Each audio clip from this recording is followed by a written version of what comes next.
तो आज हम बात करेंगे यूपीएससी की जर्नी के सबसे पहले और one of the most important pillars की, और वो इम्पॉर्टेंट पिलर को हमें कैसे कवर करना है उसकी, यानी कि हमारी यूपीएससी की बाइबल ऑफ पॉलिटी की, हमारी यूपीएससी की गीता की, लक्ष्मीकांत की। देन डीपीएसपी अगेन इंपॉर्टेंट पढ़ना। ये जो हमारा है ना, स्पेशली पार्ट 1 का दूसरा वाला पार्ट जो हम डे 2 को कवर कर रहे हैं, ये सारे ही बहुत ज़्यादा वेरी वेरी इंपॉर्टेंट चैप्टर्स हैं। Subscribe to our YouTube channel and press the bell icon on the YouTube app and never miss another update from Civils Daily. Hello everyone, मैं हूं आद्या और स्वागत है आप सभी का सिविल्स डेली के यूट्यूब चैनल पर। Hope you all are doing good और आपकी प्रिपरेशन जोरों शोरों से चल रही होगी। अगर नहीं चल रही है तो वेट मत करो मेरे भाई, अभी भी लेट नहीं हुआ है। अब आप पूछोगे कि मैम बता दो कैसे करनी है प्रिपरेशन, हमेशा की तरह, राइट?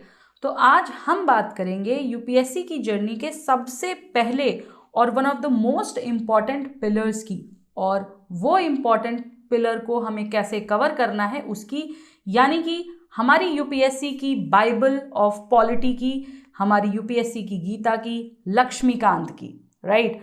तो देखिए, हमारे यूपीएससी टॉपर्स, चाहे वो प्रियांक किशोर हों या फिर सुरभि गौतम या फिर लिस्ट में से आप किसी का भी नाम उठा लीजिए, एक बात इन सब में कॉमन मिलेगी आपको, और वो है पॉलिटी को एक स्कोरिंग और इम्पॉर्टेंट सब्जेक्ट मानने की। ठीक है, इतना ही नहीं बल्कि ये सभी लोग हमें पॉलिटी और कॉन्स्टिट्यूशन के नाम पर अगर कुछ सजेस्ट करते हैं तो वो है Laxmikanth plus 11th and 12th class की एनसीईआरटीज। लेकिन हाँ, एक चीज़ और, कंप्लीट गीता का पाठ करने के लिए कोई सजेस्ट नहीं करता। सभी का यही मानना है कि if you are preparing for CSC then please remove the complete word from your strategy. हमारे मोस्ट ऑफ द टॉपर्स हमें यही सजेस्ट करते हैं कि instead of completion of the whole book page by page, one should concentrate on how to cover the topic, how to understand the book and memorize it. अब यहाँ देखो, आपको सिर्फ इतना करना है कि you don't need to read the whole book, but you have to just select 15 or 20 main chapters which are the core of the subject. और आप सोचोगे कि मैम क्या ही बात कर रही हैं, कैसे हमें पता चलेगा कि क्या इंपॉर्टेंट है, क्या कोर है और क्या नहीं है? तो दोस्तों देखो, एक थोड़ा सा योगदान आपका भी मुझे चाहिए इस लड़ाई में। हाँ, मैं ये ज़रूर बता सकती हूँ कि कैसे आप अपना योगदान दोगे, ठीक है, लेकिन योगदान तो आपको ही देना पड़ेगा, है ना? तो बहुत सिंपल सी स्ट्रैटेजी है। देखो, 10-15 ईयर्स के पॉलिटी के क्वेश्चंस उठा लो, ये आपको मिल जाएंगे। दिशा पब्लिकेशंस हो गया, अरिहंत पब्लिकेशन हो गया, टाटा मैग्रा हिल हो गया, इनकी जो बुक्स आती है ना पास्ट 10 ईयर्स वाली, 20 ईयर्स वाली, वहाँ से मिल जाएंगे आपको। और वो उठाना आप टॉपिक और ईयर वाइज, ठीक है? तो अब जब आपको इनको एनालाइज करोगे तो आपको पता चलेगा कि सिर्फ कुछ ही टॉपिक्स ऐसे हैं लक्ष्मीकांत के जिनसे ज़्यादातर क्वेश्चंस पूछे जाते हैं। कुछ तो प्योर कॉन्स्टिट्यूशन वाले टॉपिक्स होते हैं, कॉन्स्टिट्यूशनल पोस्ट वाले, ठीक है, और कुछ होते हैं हमारे फाउंडेशन बेस्ड टॉपिक्स, जैसे कि डीपीएसपी हो गया, पार्लियामेंट हो गया, ये सारी चीज़ें, ठीक। तो पहला स्टेप तो क्लियर हो गया होगा अब तक, राइट? चलिए अब दूसरे स्टेप पर आते हैं। So that in order to understand this book, आपके लिए सबसे ज़्यादा इंपॉर्टेंट है first of all to comprehend कि why the particular topic is important. ठीक है, अब आपको पता चल गया कि कौन कौन सी इंपॉर्टेंट चीज़ें हैं, जैसे एफआर हो गया, डीपीएसपी हो गया। अब आप एक स्केड्यूल बना लो, इन चैप्टर्स को डिवाइड करके simultaneously highlighting the most important chapters, जैसा कि मैंने आपको अभी बताया है, ठीक है। इंपॉर्टेंट और लेस इंपॉर्टेंट को आप कैटेगराइज कर लो। नेक्स्ट आपको क्या करना है कि खुद को आपको अप टू डेट रखना है, और वो आप कैसे करोगे? तो देखो, हम करंट इवेंट्स और करंट अफेयर एनालिसिस लेकर आते हैं, राइट? तो वहां से आप उठा सकते हो कि आप अप टू डेट कैसे रहेंगे with the current events in polity that are directly related to the constitution, researches, new bills, new laws, amendments, ठीक है। And along with that you also need to update yourself with the daily newspaper thing, ठीक, so that आपको पूरे तरीके से ये understand हो जाएगा कि how to form the base of polity over the facts, opinions and analysis। तो चलिए अब बात करते हैं अपने अगले 10 दिनों के स्केड्यूल पर कि कैसे आपको इन्हें डील करना है लक्ष्मीकांत के माध्यम से, डिवीजन करके पर्टिकुलर चैप्टर वाइज, ठीक है। मैं आपको बताऊंगी कि हर एक चैप्टर को आप कैसे डिवाइड कर सकते हो, कौन से most of the important chapters हैं, उसका एक बेसिक आइडिया आपको मैं 10 डेज के दिन में अगर आपको लक्ष्मीकांत कवर करनी है तो वो मैं आपको दूंगी। तो चलिए उस पर बात करते हैं।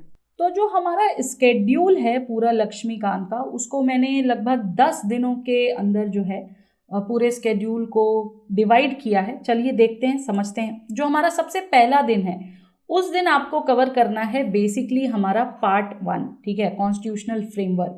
अब देखिए, जहां भी आपको ये 2 स्टार्स बने हुए दिखे या 1 स्टार दिखे, 1 स्टार है तो इम्पॉर्टेंट है, और अगर 2 स्टार है तो वेरी वेरी इंपॉर्टेंट चैप्टर है, ठीक है। एक ग्राफ जैसा कुछ बनाने की मैंने कोशिश की, अगर आप समझ जाएं तो, ठीक है। अब देखो यहाँ पर जो हमारा इस पूरे इसमें जो है 6 चैप्टर्स हैं लगभग पार्ट 1 में, ठीक है। हिस्टोरिकल बैकग्राउंड को ज़्यादा तवज्जो देने की ज़रूरत नहीं, क्योंकि ऑलरेडी जो है इसको आप मॉडर्न हिस्ट्री के अंडर जो है कवर कर रहे हैं, ठीक है। तो इसको बस गो थ्रू कर लीजिएगा। Second chapter making of constitution very easy है, कुछ खास नहीं है, इसको आप देख सकते हो। थर्ड और फोर्थ चैप्टर जो है ये बहुत इंपॉर्टेंट है प्रीलिम्स पॉइंट ऑफ व्यू से, ठीक है। तो ये चैप्टर हमें बहुत ज़्यादा ध्यान से देखना है और बुलेट पॉइंट्स ज़रूर बनाने हैं आपको इस चैप्टर की। जो नोट्स आप बनाओगे या जब आप पढ़ोगे, और पढ़ने के साथ साथ क्वेश्चंस ज़रूर देखना, ठीक है। यूनियन एंड टेरिटरी अगेन छोटा चैप्टर है बट कई बार क्वेश्चंस उठकर आ जाते हैं, इसको एक बार देख लेना है। सिटीजनशिप अगेन छोटा चैप्टर है, इस चैप्टर में से आपको बहुत ज़्यादा डिटेलिंग में नहीं पढ़ना है, ठीक है। सिर्फ आपको यहाँ पर बेसिक नॉलेज जो है वो गेन करनी है, और जो इम्पॉर्टेंट चीज़ है यहाँ देखने की वो है कि कैसे गेन और लूज करते हैं सिटीजनशिप को, क्या क्या तरीके हैं जिससे हम एक्वायर कर सकते हैं और क्या क्या तरीके हैं जिससे हम लूज कर सकते हैं, ठीक है। पहला part complete, day 1 complete. Next day पर हम चलेंगे डे 2 पर। यहाँ पर हमें देखना है कॉन्स्टिट्यूशनल फ्रेमवर्क्स, इसके सभी चैप्टर्स, स्पेशली फंडामेंटल राइट और डीपीएसपी तो बहुत ही ज़्यादा इंपॉर्टेंट है, ठीक है। तो देखो, फंडामेंटल राइट्स आपको पूरा करना है और अच्छे से करना है, डीपीएसपी भी अच्छे से करना है। फंडामेंटल राइट्स जब आप करोगे तो इसके आर्टिकल्स भी साथ के साथ देखते जाना। आर्टिकल्स के लिए आप पीएम बख्शी जो है बुक जो है आप रेफर कर सकते हो, ठीक है। इनकी छोटी सी एक बुक आती है कॉन्स्टिट्यूशन ऑफ इंडिया के नाम से, पीएम बख्शी की, वो आप देख लेना, ठीक है। देन डीपीएसपी अगेन इंपॉर्टेंट फंडा। ये जो हमारा है ना, स्पेशली पार्ट 1 का दूसरा वाला पार्ट जो हम डे 2 को कवर कर रहे हैं, ये सारे ही बहुत ज़्यादा वेरी वेरी इंपॉर्टेंट चैप्टर्स हैं, और मोस्टली क्वेश्चंस भी इन्हीं 5 चैप्टर्स से आते हैं, ठीक है। और फंडामेंटल राइट्स को अगर आपके पास टाइम है तो आप प्लीज़ एटलीस्ट 2-3 बार इसको ज़्यादा रिविजन कर लीजिएगा, ठीक है। चलते हैं आगे, ये समझ आ गया आपको। हमारा डे 3 जो है इसमें हम गवर्नमेंट को इंक्लूड करेंगे, सिस्टम ऑफ गवर्नमेंट जो है उसको हम कवर करेंगे। देखो, जब हम पार्लियामेंट्री सिस्टम की बात करते हैं तो बहुत इंपॉर्टेंट चैप्टर है। क्या इंपॉर्टेंट है? फीचर्स, मेरिट्स और डीमेरिट्स। फेडरल सिस्टम को अगेन फेडरल सिस्टम पर क्वेश्चंस आते हैं, बहुत इंपॉर्टेंट है। Specially difference between federal and unitary बहुत इंपॉर्टेंट है इसमें, ठीक है। और स्टेट और सेंटर रिलेशंस भी इंपॉर्टेंट है। इस पूरी यूनिट में जो थोड़ा कम इंपॉर्टेंट चैप्टर है वो है हमारा इंटर स्टेट रिलेशंस, ठीक है। इस पे कभी इतने क्वेश्चंस आए नहीं, लेकिन फिर भी एक बार गो थ्रू कर लेना, ठीक है। देन आता है हमारा इमरजेंसी प्रोविजन, ये भी बहुत ज़्यादा इंपॉर्टेंट चैप्टर है, तो इसको भी एक बार देख लीजिएगा, ठीक है।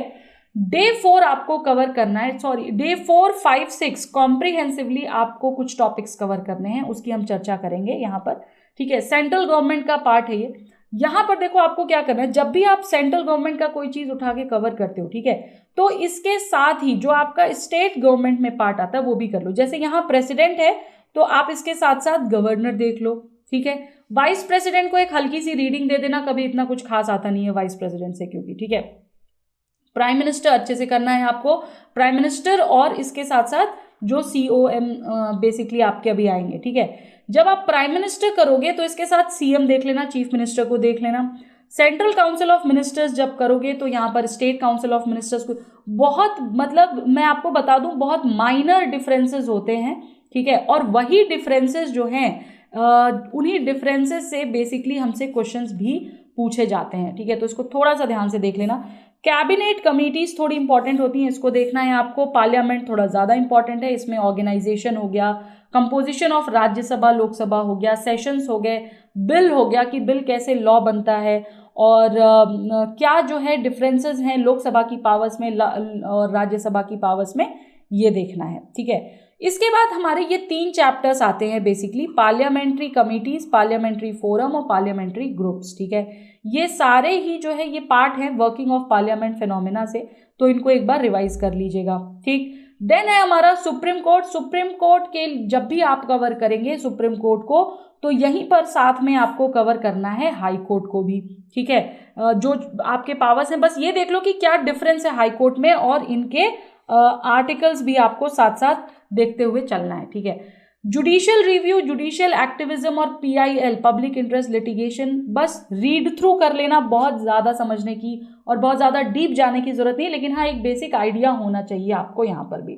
ठीक है, इन्हीं 4-5-6 दिनों में एक और पार्ट है आपका स्टेट गवर्नमेंट, इसको आपको करना है गवर्नर, मैंने बताया प्रेसिडेंट के साथ, CM आप करोगे प्राइम मिनिस्टर के साथ। ठीक है, स्टेट काउंसिल ऑफ मिनिस्टर्स आप करोगे नॉर्मली काउंसिल ऑफ मिनिस्टर्स के साथ, स्टेट लेजिस्लेचर आप करोगे, ठीक है, हाई कोर्ट करोगे सुप्रीम कोर्ट वगैरह के साथ। और यहाँ पर एक चैप्टर आपको मिलेगा सबऑर्डिनेट कोर्ट्स का, इसको बस रीड थ्रू कर लेना, गो थ्रू कर लेना। ओके, आगे चलते हैं डे 7 पर। डे 7 में आपको 2 टॉपिक्स कवर करनी है, एक हमारी लोकल गवर्नमेंट और दूसरी टेरिटरीज एंड स्पेशल एरिया। ठीक है, जो हमारा 36 टॉपिक है special status of Jammu and Kashmir, बहुत बहुत इंपॉर्टेंट है, स्पेशली आफ्टर द अमेंडमेंट, ये अगेन बहुत ज़्यादा इंपॉर्टेंट हो गया है, तो इसको ध्यान से देखना है। 37 चैप्टर जो है सम स्टेट्स वाला प्रोविजन, इसको बस देख लेना, स्पेशली जो नॉर्थ ईस्ट के स्टेट्स वगैरह हैं जिनको स्पेशल स्टेटस कुछ अकॉर्ड किया गया, वो ध्यान से एक बार चेक कर लेना। यूनियन टेरिटरीज और स्केड्यूल्ड ट्राइबल एरिया बहुत इंपॉर्टेंट चैप्टर्स हैं, चैप्टर नंबर 41 है ये लगभग। ठीक है, तो ये जो है पार्ट 10 ऑफ द कॉन्स्टिट्यूशन में आता है, जहां पर बात की गई है माइनॉरिटी प्रोटेक्शन एक्ट्स की, तो इसको भी ध्यान से आपको देखना है। ठीक है, डे 8 पर जब आप आओगे तो वहां आपको करनी है कॉन्स्टिट्यूशनल बॉडीज। कॉन्स्टिट्यूशनल बॉडीज में जो इंपॉर्टेंट है वो है इलेक्शन कमीशन, UPSC, ठीक है, national commission for SCs and STs, then CAG। ठीक है, मैं यहाँ पे टिक लगा दे रही हूँ, ये हमारी इंपॉर्टेंट वो है, ये कह लो कॉन्स्टिट्यूशनल बॉडीज हैं बेसिकली। जो चैप्टर्स आपको यहाँ पर स्किप करने हैं वो है state public commission, finance commission, हल्का गो थ्रू कर लेना, इसको स्किप तो मत करना, गो थ्रू कर लेना एक बार। ठीक है, then special officer for linguistic minorities skip कर लेना। अटर्नी जनरल ऑफ इंडिया और एडवोकेट जनरल ऑफ इंडिया, इसको एक बार रीडिंग ले लेना, इसकी मतलब इसको रीड कर लेना कि क्या है इसमें इंपॉर्टेंट चीज़ें। ठीक है, चलिए डे 9 पर आएंगे हम। डे 9 में आता है हमारा नॉन कॉन्स्टिट्यूशनल फ्रेमवर्क्स, जिसमें मोस्ट इंपॉर्टेंट है हमारा नीति आयोग। ठीक है, इसको बहुत ध्यान से करना है। उसके बाद आपको कुछ छोटे चैप्टर्स मिलेंगे, जैसे नेशनल ह्यूमन राइट्स कमीशन हो गया, स्टेट ह्यूमन राइट कमीशन हो गया, CIC हो गया, स्टेट इंफॉर्मेशन कमीशन हो गया। ये सारी चीज़ें बहुत ज़्यादा नेसेसरी नहीं है कि आप इसको बहुत ज़्यादा फोकस करो, जस्ट इसको करंट अफेयर्स में जो भी इनमें है ना, करंट अफेयर्स से रिलेटेड जो भी चीज़ें हैं वो एक बार देख लेना, और आर्टिकल्स देख लेना इनके कि कौन से आर्टिकल के अंडर कौन से हैं, नहीं है तो क्या है, और क्या डेवलपमेंट्स हुए हैं इनमें, उनसे बात कर लेना। ठीक है, जो इंपॉर्टेंट टॉपिक है नॉन कॉन्स्टिट्यूशनल फ्रेमवर्क की, वो अगली है हमारी CVC यानी सेंट्रल विजिलेंस कमीशन, इससे क्वेश्चन आए हैं और आ भी सकते हैं, और दूसरा है CBI यानी सेंट्रल ब्यूरो ऑफ इन्वेस्टिगेशन। ठीक है, ये कंट्रोवर्शियल है और करंट में भी इससे काफ़ी चीज़ें आती हैं, तो इसको देख लेना। लोकपाल और लोकायुक्त स्किप कर सकते हो या फिर रीड थ्रू कर लेना इसको भी।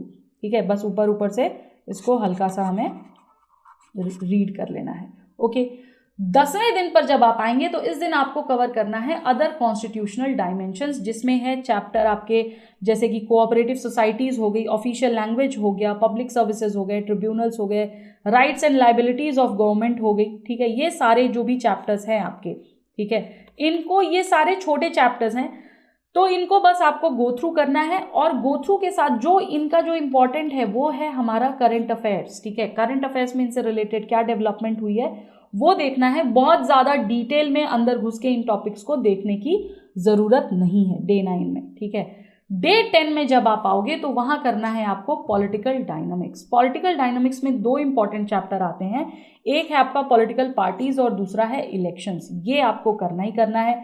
कुछ चैप्टर ऐसे हैं जिसको आप इग्नोर कर सकते हो, जैसे इलेक्टोरल रिफॉर्म्स हो गए, इलेक्शन लॉज हो गए और वोटिंग बिहेवियर्स हो गए, ये बिल्कुल भी इंपॉर्टेंट नहीं, इसको छोड़ सकते हो। अगेन एंटी डिफेक्शन बहुत इंपॉर्टेंट है, इसको कर लेना, हमेशा क्वेश्चन अक्सर पूछता है। ठीक है, प्रेशर ग्रुप्स में इतना कुछ नहीं है, नेशनल इंटीग्रेशन में नहीं है, फॉरेन पॉलिसी में नहीं है, ये उतना इम्पॉर्टेंट नहीं है। वर्किंग ऑफ द कॉन्स्टिट्यूशन की जब बात करेंगे तो 76 वाला जो है हमारा topic, national commission to review the working, इसको भी आप स्किप कर सकते हो, ठीक है। हालांकि जो प्रेशर ग्रुप्स वगैरह इनको बस ऊपर से एक बार हल्का सा रीड मार लेना कि क्या है इंपॉर्टेंट। तो ये थे आपके 10 दिन के स्केड्यूल जो हमारे हिसाब से आपको ऐसे कवर करने हैं। किसमें क्या कवर करना है मैंने बता दिया, और कैसे करना है, कौन सा करंट अफेयर से, कौन सा स्टैटिक पोर्शन से, ये भी बता दिया है। आई होप आपको ये चीज़ें थोड़ी सी क्लियर हो गई होंगी। अच्छा देखिए, ये जो हमने बात की है यहाँ पर पूरी, ये बेसिकली बात हुई है हमारी प्रीलिम्स पॉइंट ऑफ व्यू से, ठीक है। ये सारा हमें कवर करना है जो मैंने आपको यहाँ पर बताया, ये प्रीलिम्स के हिसाब से है, ना कि मेंस के। मेंस की जब हम बात करेंगे तो हम दूसरे तरीके से करेंगे, और आपको पता है मेंस में हर टॉपिक थोड़ा ज़्यादा इंपॉर्टेंट होता है, गवर्नेंस वाला पोर्शन ज़्यादा इंपॉर्टेंट होता है, ठीक है। तो आई होप ये समझ आ गया होगा। आप जुड़ सकते हैं हमारे साथ डेली #CD रिचुअल्स में, और अगर आपको कुछ डाउट है, ठीक है, तो वो भी आप हमसे पूछ सकते हो, हमें कमेंट सेक्शन में लिखकर बता सकते हो। फीडबैक ज़रूर दीजिएगा, आपको कैसा लगा आज का हमारा ये छोटा सा जो एक लेक्चर है, जिसमें कि हमने आपको बताया कि कैसे आपको लक्ष्मीकांत को कवर करना है, कौन कौन सी इंपॉर्टेंट टॉपिक्स उठानी है। और लक्ष्मीकांत के साथ साथ अगर आपको प्रीलिम्स क्लियर करना है तो एक बहुत इंपॉर्टेंट चीज़ है, और वो है पास्ट ईयर क्वेश्चंस की, ठीक है। पास्ट ईयर क्वेश्चंस ज़रूर देखो, जो टॉपिक वेरी इंपॉर्टेंट टॉपिक्स हैं और इम्पॉर्टेंट टॉपिक्स हैं, इनके तो टॉपिक वाइज क्वेश्चंस आपको मिल जाएंगे, कहाँ से मैंने बता दिए हैं, इनको ज़रूर देखिए, ठीक है। तो चलिए, ये थी आज की हमारी पेशकश आपके लिए। आज थोड़ा सा जो हमने आपकी हेल्प करने की कोशिश की है, कमेंट करके ज़रूर बताइएगा कैसा लगा। एंड यस, कल फिर मिलेंगे इसी वक्त इसी समय पर अपने नेक्स्ट सेशन में करंट अफेयर्स के साथ। तब तक के लिए धन्यवाद, नमस्कार, जय हिंद, जय भारत, और स्वस्थ रहिए, मस्त रहिए, पढ़ते रहिए। Subscribe to our YouTube channel and press the bell icon on the YouTube app and never miss another update from Civils Daily.